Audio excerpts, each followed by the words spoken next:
नमस्कार, आप देख रहे हैं जनता टीवी और मैं हूं आपके साथ अभिषेक तिवारी।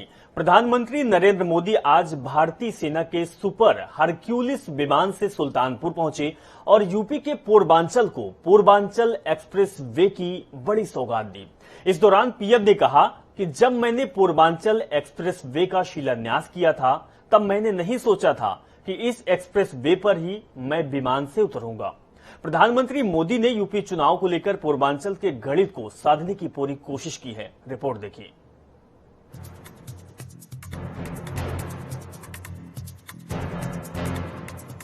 उत्तर प्रदेश के पूर्वांचल में आज की तारीख बेहद खास है, ऐतिहासिक है। पूर्वांचल के लिए आज का दिन खास क्यों है, इसको आप एक्सप्रेस वे पर उड़ते लड़ाकू विमान की गर्जना से समझ सकते हैं।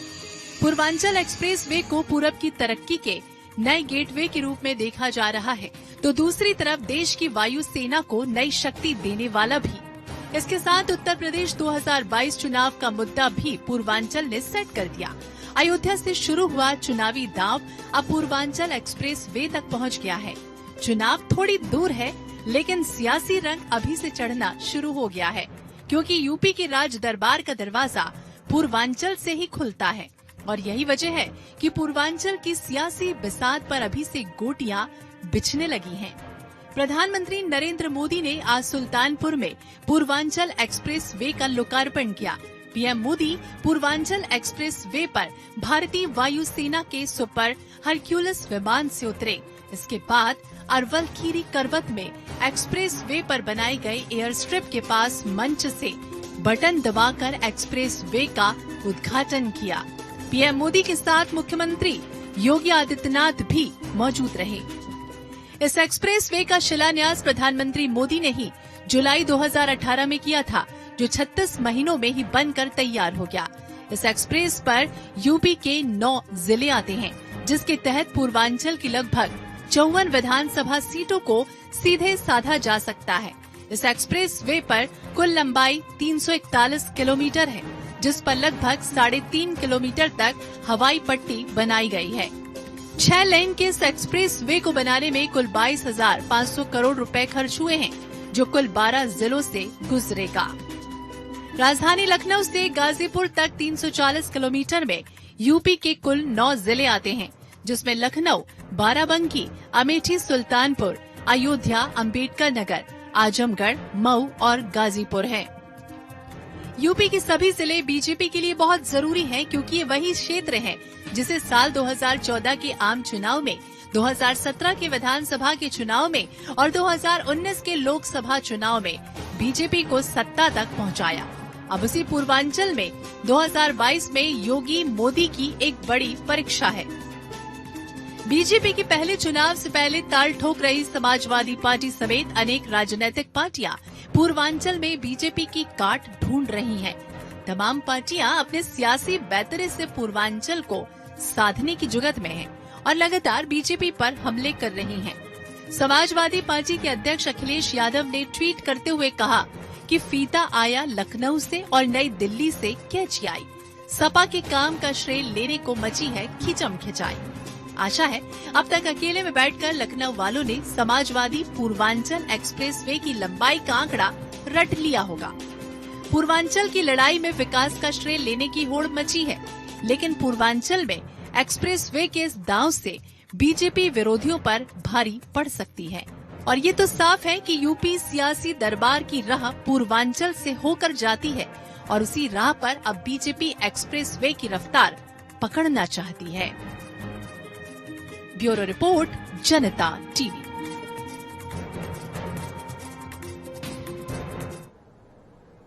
पीएम मोदी ने आज उत्तर प्रदेश पूर्वांचल को बड़ी सौगात दी है। उन्होंने सुल्तानपुर में पूर्वांचल एक्सप्रेस वे का लोकार्पण किया। प्रधानमंत्री मोदी पूर्वांचल एक्सप्रेस वे पर एयरफोर्स के सुपर हरक्यूलिस विमान से उतरे। वे पहले पीएम है जो हरक्यूलिस से किसी एक्सप्रेस वे पर उतरे हैं। पूर्वांचल को मिला एक्सप्रेस वे की ये सौगात अब 9 जिलों को एक साथ जोड़ने का काम करेगी। इससे न सिर्फ लोगों के यात्रा में सुविधा होगी, आसानी होगी, बल्कि सफर का समय भी कम हो जाएगा। पीएम मोदी ने पूर्वांचल एक्सप्रेस वे का उद्घाटन करने के बाद अपने संबोधन की शुरुआत अवधी भाषा में की है। इस दौरान पीएम मोदी ने सपा अध्यक्ष अखिलेश यादव का नाम लिए बगैर कहा कि पिछली सरकार ने मेरा साथ नहीं दिया है, लेकिन आज जितनी पश्चिम की पहचान है उतनी ही पूर्वांचल के लिए भी प्राथमिकता है। पूर्वांचल एक्सप्रेस वे आज यूपी की इस खाई को पाट रहा है, यूपी को आपस में जोड़ रहा है।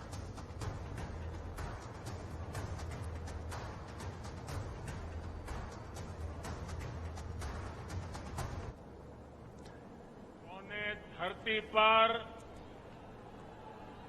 हनुमान जी काल नेमी के वध किए रहे, उस धरती के लोगन के हम पांव लागित है।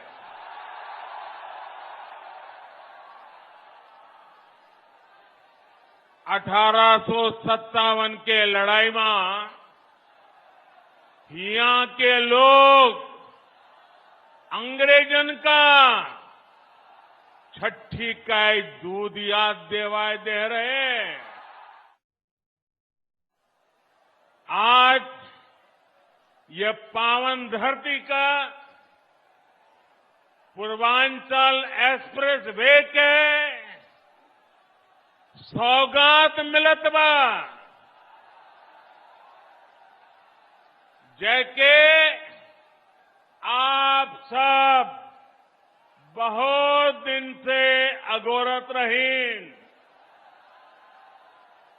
आप सभी का बहुत बहुत बधाई। यूपी के लोगों के सामर्थ्य पर जरा भी संदेह हो, वो आज यहां सुल्तानपुर में आकर यूपी का सामर्थ्य देख सकता है। 3 साल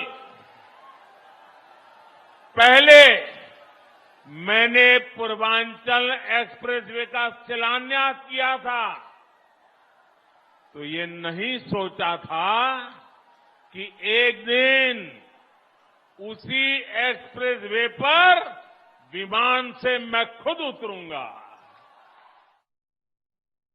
ये एक्सप्रेसवे उत्तर प्रदेश को तेज गति से बेहतर भविष्य की ओर ले जाएगा। ये एक्सप्रेसवे यूपी के विकास का एक्सप्रेसवे है। ये एक्सप्रेसवे यूपी की प्रगति का एक्सप्रेसवे है। ये एक्सप्रेसवे नए यूपी के निर्माण का एक्सप्रेसवे है। ये एक्सप्रेसवे यूपी की मजबूत होती अर्थव्यवस्था का एक्सप्रेसवे है। ये एक्सप्रेसवे यूपी में आधुनिक होती सुविधाओं का प्रतिबिंब है। मुझे मालूम था कि जिस तरह तब की सरकार ने, योगी जी के आने से पहले वाली सरकार ने यूपी के लोगों के साथ नाइंसाफी की, जिस तरह उन सरकारों ने विकास में भेदभाव किया, जिस तरह सिर्फ अपने परिवार का हित साधा, यूपी के लोग ऐसा करने वालों को हमेशा हमेशा के लिए यूपी के विकास के रास्ते से हटा देंगे। तो प्रधानमंत्री मोदी ने आज सुल्तानपुर में पूर्वांचल एक्सप्रेस वे का लोकार्पण किया। उन्होंने इस पूरे कार्यक्रम के दौरान क्या क्या किया, इसकी तस्वीरें हम आपको दिखाते हैं। आप इन तस्वीरों के माध्यम से पूरे कार्यक्रम को समझ सकते हैं, देख सकते हैं कि पीएम के आगमन से लेकर एक्सप्रेस वे की लोकार्पण तक की सभी तस्वीरें इसमें समाहित है। और इस पूर्वांचल एक्सप्रेस वे के अलावा भविष्य में यूपी को 3 और एक्सप्रेस वे की सौगात मिलेगी, जिसमें Bundelkhand express way, Gorakhpur link express way और बलिया लिंक एक्सप्रेस वे शामिल है। सबसे बड़ा express way Ganga express way है, जिसकी परियोजना 2024 तक पूरी किए जाने की तैयारी है। हम आपको तस्वीर दिखा रहे हैं, पहले पराक्रम की तस्वीर दिखा रहे हैं। जेट का जलवा किस तरीके से बिखरा है, उसके बाद ढोल नगाड़ों से किस तरीके से स्वागत किया गया है और जश्न मनाते लोग भी आपको दिखाई दे रहे हैं। पीएम मोदी इसके बाद पहुंचे हैं एक्सप्रेस वे पर और सीएम मोदी और साथ में आनंदीबेन पटेल ने उनका स्वागत किया है। पूर्वांचल एक्सप्रेस वे का तोहफा जिस तरीके से प्रधानमंत्री मोदी और योगी आदित्यनाथ ने दिया है, वो तस्वीर भी आपके टीवी स्क्रीन पर है।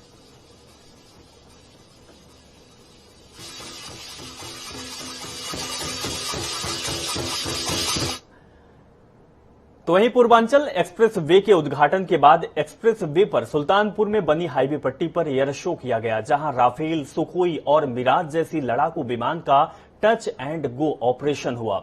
इस शो में विमान उड़ते हुए आए और जमीन छूते ही दोबारा उड़ने दिखे। सुल्तानपुर पर बनी ये हवाई पट्टी 3.2 किलोमीटर लंबी है और जहां लड़ाकू विमान मिराज 2000, AN-32, जगुआर और सुखोई का touch and go for landing देखी गई। इस एयर शो में 30 लड़ाकू विमानों ने करतब दिखाया। आप तस्वीरों में साफ तौर पर देख सकते हैं कि किस तरह से लड़ाकू विमानों ने पूर्वांचल एक्सप्रेस वे पर अपने तबरतीब कलाबाजियां दिखाई है और लोगों को ताली बजाने पर मजबूर कर दिया है।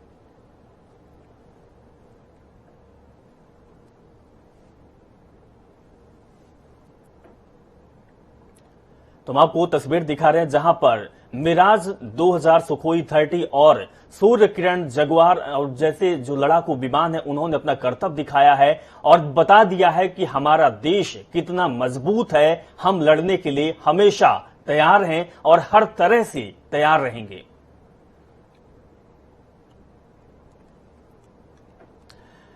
कांग्रेस महासचिव प्रियंका गांधी के चित्रकूट दौरे को लेकर पहुंचे कांग्रेस पार्टी के प्रदेश अध्यक्ष अजय कुमार लल्लू का वादा दौरा रहा।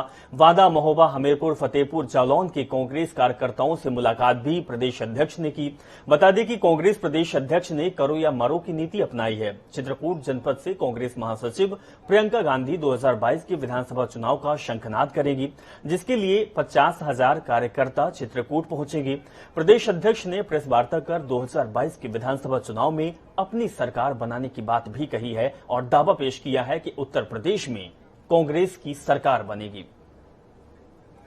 सरकार बनाने जा रही है और बुंदेलखंड की आवाज मजबूती के साथ प्रतिज्ञा रैली में आदरणीय प्रियंका गांधी के नेतृत्व में महोबा में यहां के बुंदेलखंड की जनता को संबोधित कर उनकी आवाज में आवाज मिलाना, उनकी आवाज को मजबूत करने का काम किया गया। आगामी विधानसभा चुनाव कांग्रेस अकेले लड़ेगी या किसी के साथ गठबंधन से लड़ेगी? देखिए, बड़ा स्पष्ट है, कई बार कहा जा चुका है, गठबंधन करेंगे आपसे, आवाम से, जनता से, गरीब से, किसान से, मजदूर से, मजलूम से, उत्तर प्रदेश के तमाम महिलाओं से कांग्रेस पार्टी गठबंधन करेगी। वहीं मुरादाबाद के टीएमयू में आयोजित भाजपा के कार्यक्रम में पहुंचे दिल्ली से भारतीय जनता पार्टी के सांसद गौतम गंभीर ने मंच साझा किया और दिल्ली के मुख्यमंत्री अरविंद केजरीवाल पर हमला बोलते हुए कहा कि जहां यूपी के योगी जी 20 करोड़ से अधिक आबादी के प्रदेश को बेहतर तरीके से संभाल रहे हैं, वहीं दिल्ली जैसे छोटे प्रदेश की स्थिति आप सब जानते हैं। क्या कुछ कहा गौतम गंभीर ने, हम आपको सुनाते हैं। पिछले 5 साल में यूपी में कितने काम हुए, कितनी तेजी से यहाँ काम भी हुए और तरक्की भी हुई है, और उसके पीछे युवा मुख्यमंत्री का ही हाथ है। योगी जी ने जिस तरीके से पिछले 5 साल में यहाँ पर तरक्की करी है, जिस तरीके से चीजें बदली है, करोड़ों लोगों की जिंदगी बेहतर हुई है। आप चाहे कोरोना को देख लीजिए या फिर लॉ एंड ऑर्डर सिचुएशन देख लीजिए। इस देश का सबसे बड़ा जो प्रदेश है, योगी जी ने उसको कोरोना की महामारी में भी सबसे आगे रखा। कई ऐसे भी नेता हैं इस देश में सिर्फ दिल्ली जैसे छोटे क्षेत्र को भी नहीं संभाल पाते। और आप सब जानते हैं मैं किन की बात कर रहा हूँ। 3 कृषि कानून की वापसी की मांग को लेकर करीब 1 साल से किसान गाजियाबाद के यूपी गेट गाजीपुर बॉर्डर पर धरने पर बैठे हुए हैं। कई प्रयासों और कई दफा बातचीतों के बाद भी सरकार झुकने को तैयार नहीं है, तो वहीं दूसरी तरफ किसान भी अपनी बात पर अड़िग है। किसानों का कहना है कि जब तक कानून की वापसी नहीं होगी तब तक किसान घर वापस लौटने वाले नहीं हैं। किसानों ने 22 नवंबर को लखनऊ में एक किसान महापंचायत किए जाने की योजना तैयार की है, जिसके लिए बड़ी संख्या में किसानों को लखनऊ पहुंचने के लिए आह्वान किया गया है। भारतीय किसान यूनियन के नेता राकेश टिकैत का कहना है कि दूर दूर के किसानों तक ये संदेश पहुंचाने के लिए पोस्टर निकाला गया। पोस्टर के जरिए मुख्यमंत्री को ये जानकारी पहुंची, ये भी उन्होंने कहा है। साथ में कहा गया है कि 22 नवंबर को बड़ी संख्या में किसान लखनऊ पहुंचेंगे।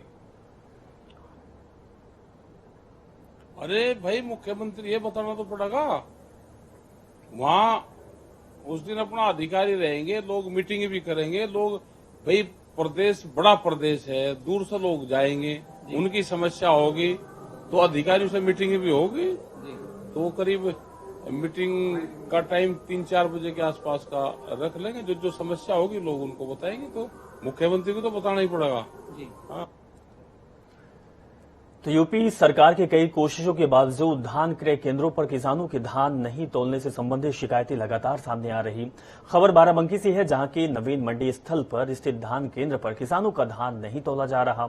अधिकारियों की मनमानी की वजह से किसान इधर उधर भटक रहे।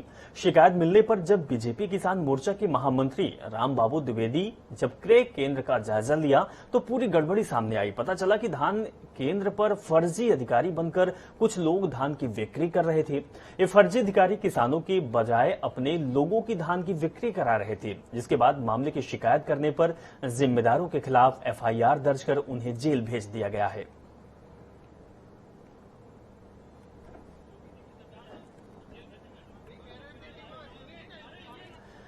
पूर्व केंद्रीय मंत्री और कांग्रेस नेता सलमान खुर्शीद के नैनीताल के शीतला स्थित घर में आगजनी, तोड़फोड़ और फायरिंग के मामले को लेकर आज कांग्रेस ने राज्य सरकार का पुतला फूंका।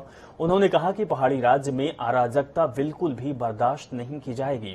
कांग्रेस नेता सलमान खुर्शीद के घर हुई तोड़फोड़ और आगजनी के मामले में एक नामजद सहित 20 अन्य लोगों के खिलाफ मुकदमा दर्ज कर लिया गया। साथ ही फॉरेंसिक की एक टीम भी घटनास्थल की जांच कर रही है। फायरिंग और किसने की है, इसकी जांच पड़ताल भी की जा रही है। एहतियात के तौर पर सलमान खुर्शीद के घर के बाहर पुलिस फोर्स तैनात की गई है। बयान दिया कुछ दिनों पहले कि नेताजी सुभाष चंद्र बोस, शहीद भगत सिंह जी, सुखदेव हों, चाहे महात्मा गांधी जी हों, नेहरू जी हों, अन्य लोग हों, इन लोगों ने जो देश की आजादी की लड़ाई लड़ी वो भीख मांगने के स्वरूप उन्होंने बताया, जो पद्मश्री जिनको अभी पुरस्कृत करा गया। कांग्रेस ने इसका लोकतांत्रिक तरीके से विरोध करा, पुलिस और न्यायालय के माध्यम से उन पर कार्रवाई की मांग करी है। ये एक लोकतांत्रिक हिस्सेदारी दिखाती है। इधर भाजपा और जो उनके संगठन है हिंसात्मक प्रतिक्रिया करते हैं। अगर उनको बात नहीं पसंद थी वो न्यायालय में जाते, वो पुलिस में जाते, कोर्ट में केस फाइल करते और लोकतांत्रिक तरीके से विरोध करते।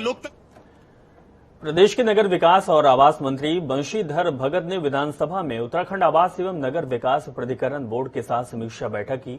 बैठक में विभागीय मंत्री ने प्रधानमंत्री आवास योजना, पार्किंग, सड़क आदि विषयों के शिथिलीकरण के लिए प्रस्ताव बनाने के निर्देश दिए। वहीं प्रधानमंत्री आवास योजना की गति में तेजी लाने और लाभार्थियों के चयन पर पारदर्शिता रखने की भी निर्देश अधिकारियों को दिए गए। शहरी विकास के मुद्दों को 1 सप्ताह के भीतर निस्तारण कर रिपोर्ट प्रस्तुत करने को भी कहा गया। शहरी विकास मंत्री बंशीधर भगत का कहना है कि प्रधानमंत्री आवास योजना को लेकर लगातार काम चल रहा है और सरकार सतर्क है। चलिए, इस खबर के साथ फिलहाल इस बुलेटिन में बस इतना ही। आप अपना बहुत ख्याल रखिए, खुश रहिए और जनता टीवी देखते रहिए। नमस्कार।